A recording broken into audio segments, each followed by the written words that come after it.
UP TET और super TET परीक्षा की तैयारी कर रहे सभी छात्रों को मेरा नमस्कार। प्रिय साथियों, यूपी टेट और सुपर टेट की परीक्षा में हिंदी एक महत्वपूर्ण विषय है और यहाँ से 30 प्रश्न पूछे जाते हैं। तो अच्छा चांसेस है कि यदि आप हिंदी विषय को तैयार कर लें तो आप अच्छे स्कोर प्राप्त कर सकते हैं। आज के वीडियो में हम हिंदी के उन प्रश्नों को आपको बताएंगे जो हर बार एग्जाम में पूछे जाते हैं। तो अगर आपने इस वीडियो को देख लिया तो समझ के चलिए कि 2 नंबर आपका पक्का है।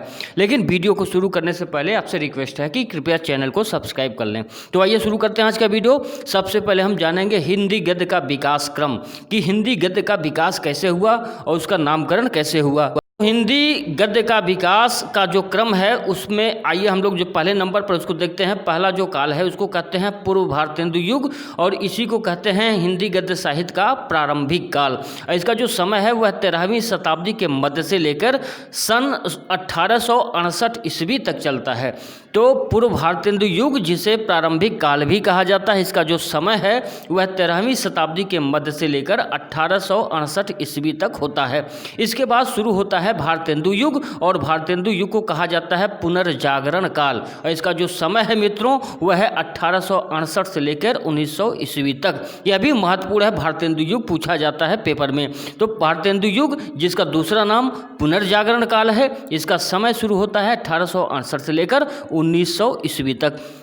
हिंदी गद्य साहित्य का जो तीसरा इम्पोर्टेंट काल है वह है द्विवेदी युग। द्विवेदी युग महावीर प्रसाद द्विवेदी के नाम पर इस युग का नाम द्विवेदी युग पड़ा और मोस्ट इम्पॉर्टेंट ये भी है। और द्विवेदी युग की जो शुरुआत होती है वो होती है सन 1900 ईस्वी से लेकर 1922 ईस्वी तक। इम्पॉर्टेंट है भारतेंदु युग भी और द्विवेदी युग भी। भारतेंदु युग जिसे पुनर्जागरण काल कहते हैं यह 1868 से लेकर 1900 ईस्वी तक था और भारतेंदु युग के बाद द्विवेदी युग का सूत्रपात होता है। इसका समय होता है 1900 से लेकर 1922 ईस्वी तक।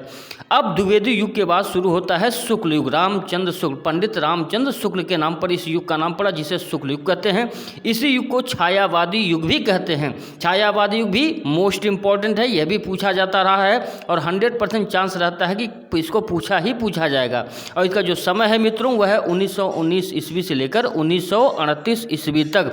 तो छायावादी युग या शुक्ल युग, पंडित रामचंद्र शुक्ल के नाम पर जो शुक्ल युग पड़ा, इसका जो समय है वह 1919 से लेकर 1938 ईस्वी तक है। और शुक्ल युग के बाद यानी कि छायावादी युग के बाद छायावादोत्तर युग का सूत्रपात होता है और इसका जो समय होता है वह 1938 ईस्वी से लेकर वर्तमान समय तक माना जाता है। तो इस प्रकार हिंदी गद्य का जो विकास क्रम है यह इंपॉर्टेंट है, यहाँ से प्रश्न पूछे जाते हैं। तो एक बार मैं पुनः इन 5 युगों का और उनसे जुड़े समय को दोहरा देता हूं, आप याद कर लीजिए। पूर्व भारतेंदु युग जिसे आरंभिक काल कहा जाता है, यह 13वीं शताब्दी के मध्य से लेकर 1868 ईस्वी तक चला। इसके बाद भारतेंदु युग जिसे पुनर्जागरण काल कहते हैं, ये शुरू होता है 1868 से लेकर 1900 ईस्वी तक।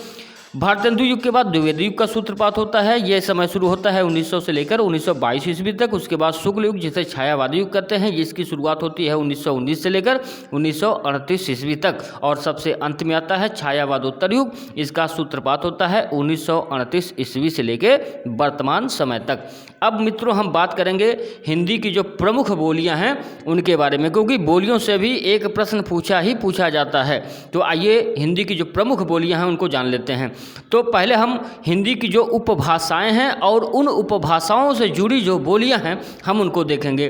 तो हिंदी की पहली उपभाषा है पश्चिमी हिंदी और पश्चिमी हिंदी से जो जुड़ी बोलियां हैं उसको आप नोट कर लीजिए। पहली है खड़ी बोली, फिर है ब्रजभाषा, तीसरी है हरियाणवी या बांगुरू कहते हैं और चौथी है बुंदेली। तो पश्चिमी हिंदी से कुल 4 बोलियां हैं जिसमें खड़ी बोली, ब्रजभाषा, हरियाणी जिसे बांगुरू कहते हैं और बुंदेली है। हिंदी की जो दूसरी उपभाषा है उसे कहते हैं पूर्वी हिंदी। हिंदी की जो दूसरी उपभाषा है उसे पूर्वी हिंदी कहते हैं और इससे जुड़ी बोलियां हैं अवधी, बघेली और छत्तीसगढ़ी। तो अवधी, बघेली और छत्तीसगढ़ी ये पूर्वी हिंदी की बोलियां हैं। तीसरी उपभाषा है हिंदी की राजस्थानी हिंदी। राजस्थानी हिंदी से जुड़ी बोलियां हैं मारवाड़ी, जयपुरी, मेवाती, मालवी। तो इम्पोर्टेंट है राजस्थानी हिंदी भी। राजस्थानी हिंदी की बोलियां हैं मारवाड़ी, जयपुरी, मेवाती और मालवी। इसके बाद जो चौथी उपभाषा है हिंदी की उसे कहते हैं पहाड़ी हिंदी। पहाड़ी हिंदी की दो बोलियां हैं, पहली है कुमायूनी और दूसरी है गढ़वाली। तो इस प्रकार पहाड़ी हिंदी की दो प्रमुख बोलियां हैं, कुमायूनी और गढ़वाली। जो पांचवी उपभाषा है हिंदी की उसे कहते हैं बिहारी हिंदी। इम्पोर्टेंट है, जो बिहारी हिंदी से जो जुड़ी बोलियां हैं वह है भोजपुरी, मैथिली और मगही। तो इस प्रकार तीन बोलियां हैं बिहारी हिंदी की, भोजपुरी, मैथिली और मगही। एक बार मैं पुनः चारों पांचों को दोहरा देता हूं ताकि आप आसानी से याद कर लें। हिंदी की कुल 5 उपभाषाएं हैं, जिसमें पहली उपभाषा है पश्चिमी हिंदी और इससे जुड़ी बोलियां हैं खड़ी बोली, ब्रजभाषा, हरियाणी, बांगुरी और बुंदेली। दूसरी प्रमुख उपभाषा है पूर्वी हिंदी, इससे जुड़ी बोलियां हैं अवधी, बघेली और छत्तीसगढ़ी। तीसरी उपभाषा है राजस्थानी हिंदी, इससे जुड़ी बोली है मारवाड़ी, जयपुरी, मेवाती और मालवी। चौथी हिंदी की उपभाषा है पहाड़ी हिंदी और इससे जुड़ी बोली है कुमाऊनी, गढ़वाली। और पांचवी हिंदी की उपभाषा है बिहारी हिंदी और इससे जुड़ी बोलियां हैं भोजपुरी, मैथिली और मगही। अब आइए हम देख लेते हैं, एक नज़र डाल लेते हैं विविध गद्य रचनाओं की जो प्रथम रचना है जहां से प्रश्न पूछे जाते रहे हैं और मोस्ट इम्पोर्टेंट की श्रेणी में आता है, उन पर निगाह डाल लेते हैं। तो देखिए, खड़ी बोली हिंदी की जो प्रथम रचना है उसे माना जाता है गोरा बादल की कथा। कई बार एग्जाम में पूछा गया है और अक्सर 100% चांस रहते हैं कि इसको फिर से पूछा जाएगा, तो इनको अगर आप चाहें तो नोट भी कर सकते हैं। खड़ी बोली हिंदी की प्रथम रचना है गोरा बादल की कथा और इसके जो रचनाकार हैं उनका नाम है जटमल। तो इम्पोर्टेंट है, खड़ी बोली हिंदी की प्रथम रचना है गोरा बादल की कथा और रचनाकार हैं जटमल। दूसरा है हिंदी का प्रथम नाटक किसे माना जाता है, तो हिंदी का प्रथम नाटक है नहुस और इसके जो रचनाकार हैं उनका नाम है गोपाल चंद गिरधर दास। गोपाल चंद गिरधर दास की रचना नहुस यह हिंदी का प्रथम नाटक माना जाता है। तीसरा है हिंदी का प्रथम उपन्यास किसे माना जाता है, तो हिंदी का प्रथम उपन्यास परीक्षा गुरु को माना जाता है। इसके जो लेखक हैं वह हैं लाला श्रीनिवास दास। तो लाला श्रीनिवास दास की परीक्षा गुरु हिंदी का प्रथम उपन्यास माना जाता है। चौथा है हिंदी की प्रथम कहानी।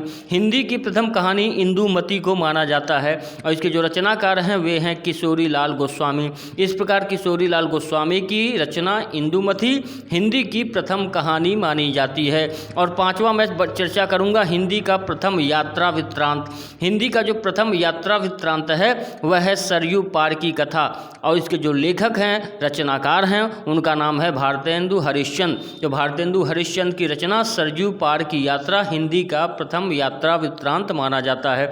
तो मित्रों, आज के हिंदी के वीडियो में इतना ही। उम्मीद करता हूँ कि इसमें शामिल किए गए कंटेंट तथ्य आपको अच्छे लगेंगे और यदि अच्छे लग रहे हों तो कृपया चैनल को सब्सक्राइब कर लें और वीडियो को शेयर भी कर दें।